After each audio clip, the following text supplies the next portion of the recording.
Hi friends, मैं परविंदर खारी।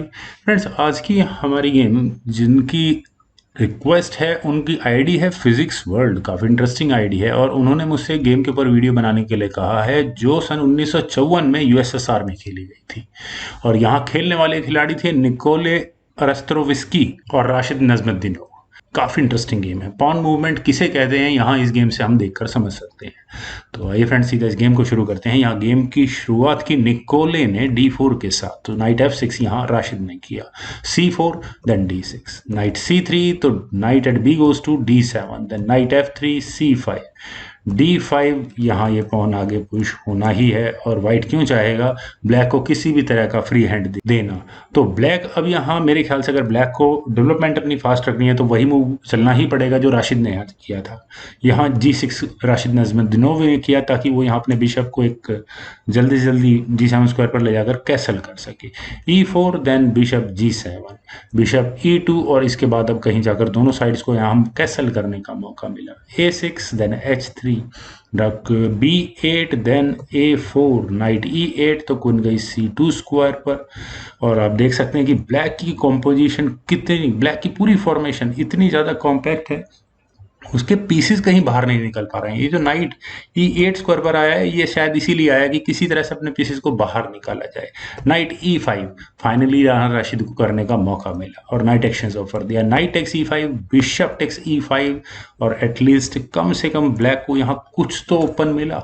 Bishop D3, तो bishop G7 square पर देन बिशप G5, और यहाँ व्हाइट की इंटेंशंस अभी भी वही है कि वो इस ई पॉन को भी आगे पुश नहीं होने देना चाहता है। तो F6 यहाँ पहले ब्लैक ने किया, दोबारा बिशप पर अटैक बना तो ये बिशप गया F4 स्क्वायर पर, नाइट C7। और फ्रेंड्स, नाइट C7 के बाद भी ये नाइट कहीं बहुत अच्छी जगह नहीं जाता। हाँ, ब्लैक यहाँ अपने इस ई पॉन को आगे पुश करने के बाद कुछ ऑप्शंस को कंसिडर कर सकता है नाइट को बाहर डिलीवर करने की। तो रुक eight A goes to B1 यहाँ पहले व्हाइट ने किया, देन B6, तो बिशप G3 स्क्वायर पर देन E5। और व्हाइट का मेरी नज़र में बेस्ट मूव क्या है, एनपसंट करना। शायद नहीं भी करते तो व्हाइट काफ़ी अच्छा रहता। डी टेक C6, यहाँ एनपसंट आखिरकार व्हाइट ने कर ही दिया। नाइट टेक C6 और ब्लैक को यहाँ मौका मिला अपने एक पीस को एटलीस्ट एक अच्छे स्क्वायर पर ले जाकर बैठाने का। और चूंकि यहाँ ये नाइट जब D4 स्क्वायर पर आएगा तो क्वीन पर अटैक बनेगा, तो मेरे ख्याल से माइट भी व्हाइट को अब भी क्वीन को D2 स्क्वायर पर ले जाना चाहिए था। और किसी तरह का कोई गेम प्ले कुछ नहीं, अभी तो कुछ खास नहीं है। माइट भी आने वाले समय में शायद कुछ बन जाए, पर अभी यहाँ व्हाइट ने किया नाइट D2, और वो यहाँ क्लियर है कि इस नाइट को इस इतने अग्रेसिव स्क्वायर पर सेटल नहीं होने देना चाहता। तो किंग H8 यहाँ पहले ब्लैक ने किया, rook at B goes to D1, then rook B7, queen गई D2 स्क्वायर पर तो रुक गया D7 स्क्वायर पर। और फ्रेंड्स, जो आने वाला खतरा था यहाँ इस D6 पॉन पर थोड़ी देर के लिए बच चुका है। दोनों पीसेस के, दोनों खिलाड़ियों के पीसेस इक्वल हैं। Rook at F goes to E1, then bishop D7, knight F4 asking for knight exchange. लेकिन यहाँ ब्लैक अब क्यों नाइट एक्सचेंज करने लगा, यहाँ राशिद को मौका मिला नाइट D4 करने का, और इस नाइट के लिए फाइनली एक बहुत अच्छी आउटपोस्ट तैयार हो चुकी है। B4 देन F5, और फ्रेंड्स यहाँ ये F5 होने के बाद अब ब्लैक क्या चाहता है, ई टेक्स F5, तो यहाँ व्हाइट करेगा ही करेगा e takes F5, g takes F5, then bishop F1 square पर। और फ्रेंड्स ठीक है, यहाँ तक की गेम भी कोई खास प्रॉब्लम नहीं है, लेकिन प्रॉब्लम है व्हाइट के पीसेस। आपको यहाँ किसी तरह के कोई व्हाइट की गेम में कोई कमी नज़र आ रही है? मुझे नहीं नज़र आ रही, लेकिन राशिद को बहुत ज़बरदस्त कमी नज़र आई। उन्हें यहाँ ये रुक बड़े अनअक्वर्ड स्क्वायर पर नज़र आया। क्यों? क्योंकि उससे पहले ये किंग और क्वीन दोनों डार्क स्क्वायर्स पर है और ये नाइट भी डार्क स्क्वायर पर है। अगर ब्लैक का ये नाइट यहाँ इस F3 स्क्वायर पर आएगा तो बहुत अच्छी फॉक लगती है। तो इट मीन्स यहाँ ब्लैक के पास चांस है अपने बिशप को यहाँ इस F3 स्क्वायर पर ले जाकर रुक पर अटैक बनाने का, और वही काम यहाँ राशिद ने किया, बिशप F3। और एटलीस्ट जी टेक्स F3 हो ही नहीं सकता, otherwise knight takes F3 check और royal fork, even family fork. तो अब व्हाइट यहाँ अपने इस रुक को कहाँ लेकर जाए? आप देख सकते हैं कि कम से कम ये दोनों डार्क स्क्वायर्स बिल्कुल भी ठीक नहीं होंगे, क्योंकि अगर व्हाइट अपने इस रुक को इन डार्क स्क्वायर्स पर रखेगा तो ये नाइट यहाँ काफ़ी अच्छे स्क्वायर पर जाकर क्वीन और रुक पर दोबारा अटैक बना सकता है। तो यहाँ व्हाइट ने अपने रुक को B1 स्क्वायर पर प्लेस किया, देन बिशप E4 और दोबारा उसी रुक पर अटैक बना।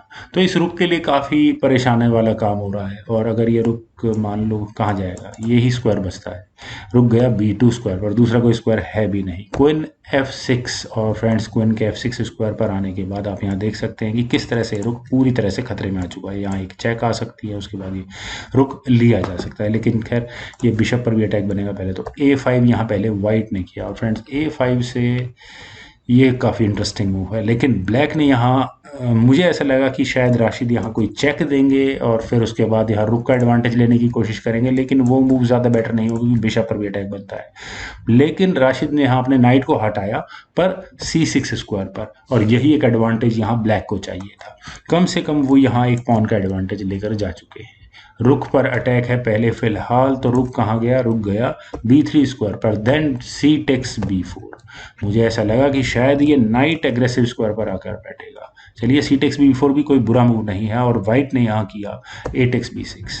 A टेक्स B6 काफ़ी स्ट्रांग है, बशर्ते किसी तरह से ये C पॉन आगे पुश होकर ये दो कनेक्टेड पॉन्स यहाँ तैयार हो जाए। लेकिन ब्लैक ने पहले किया A5, अपने दो कनेक्टेड पॉन्स तैयार कर लिए हैं, तो नाइट गया D5 स्क्वायर पर, क्वीन पर अटैक बना, अपने पॉन पर डिफेंस भी हुआ, तो क्वीन गई D4 स्क्वायर पर आस्किंग फॉर क्वीन एक्सचेंज। और गेम को मैं बिल्कुल अभी भी इक्वल कह सकता हूँ, लेकिन ये जो दो डेंजरस कनेक्टेड पॉन्स है, ये मामला बहुत खतरनाक होगा। तो क्वीन कहाँ जाए, क्वीन को शायद यहीं कहीं आसपास ही रहना चाहिए था, माइट भी E2 स्क्वायर ठीक हो सकता था इस क्वीन के लिए, लेकिन क्वीन यहाँ गई G5 स्क्वायर पर, और स्किन क्वीन के G5 स्क्वायर पर आने के बाद वैसे तो ब्लैक के पास चांस है अपने इस ए पॉन को आगे पुश करके दोबारा रुक पर अटैक बनाने का और इस गेम को बहुत बढ़िया तरीके से डोमिनेट करने का, लेकिन ब्लैक ने यहाँ पहले किया नाइट E5, और नाइट के E5 स्क्वायर पर आने के बाद फ्रेंड्स यहाँ जब भी इस तरह के मूव आते हैं तो मुझे इसी तरह के मूव्स नजर आते हैं। ये फॉक तो लग रही है, लेकिन पॉन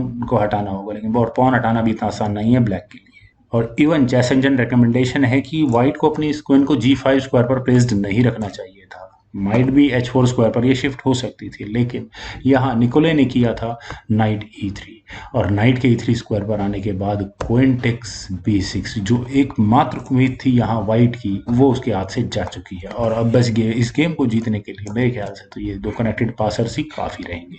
रुक गया D1 स्क्वायर पर, देन A4, फाइनली वही मूव जो मैं बहुत देर से एक्सपेक्ट कर रहा था, रुक पर अटैक बना है, तो ये रुक कहाँ जाए, रुक के जाने के लिए स्क्वायर्स भी बहुत लिमिटेड है।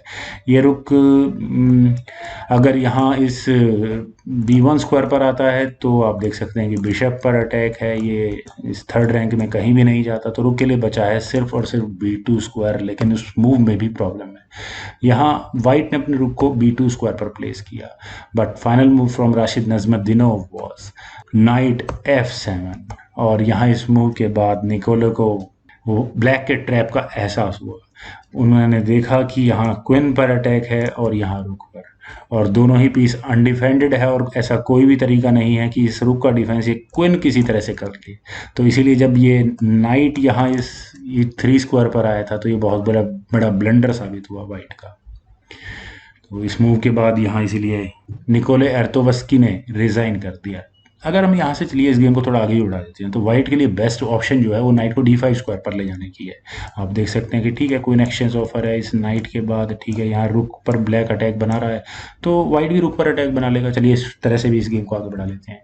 नाइट टेक्स G6 होगा, knight takes B6, bishop takes A2, knight takes D7, ठीक है। मेटल एक्सचेंज यहाँ इस पूरी गेम में आप इक्वल कह सकते हैं, और फिलहाल इस रुख पर अटैक है, तो आप देख सकते हैं कि रुख मूव होगा। रुख के लिए बेस्ट स्क्वायर मैं D8 ही मानूंगा, और उसके बाद आप देख सकते हैं रुख बिल्कुल सही स्क्वायर पर आएगा मारने के इस D8 पॉन को लेने के लिए। लेकिन ये जो दो कनेक्टेड पासर्स आ चुके हैं ये किस तरह से रुकेंगे, इनको रोकने का कोई भी तरीका नहीं होगा वाइट के पास। तो फ्रेंड्स काफ़ी इंटरेस्टिंग गेम लगी। यहाँ जो फिजिक्स वर्ल्ड है, मुझे इनका नाम नहीं पता, लेकिन आईडी बहुत अच्छी है।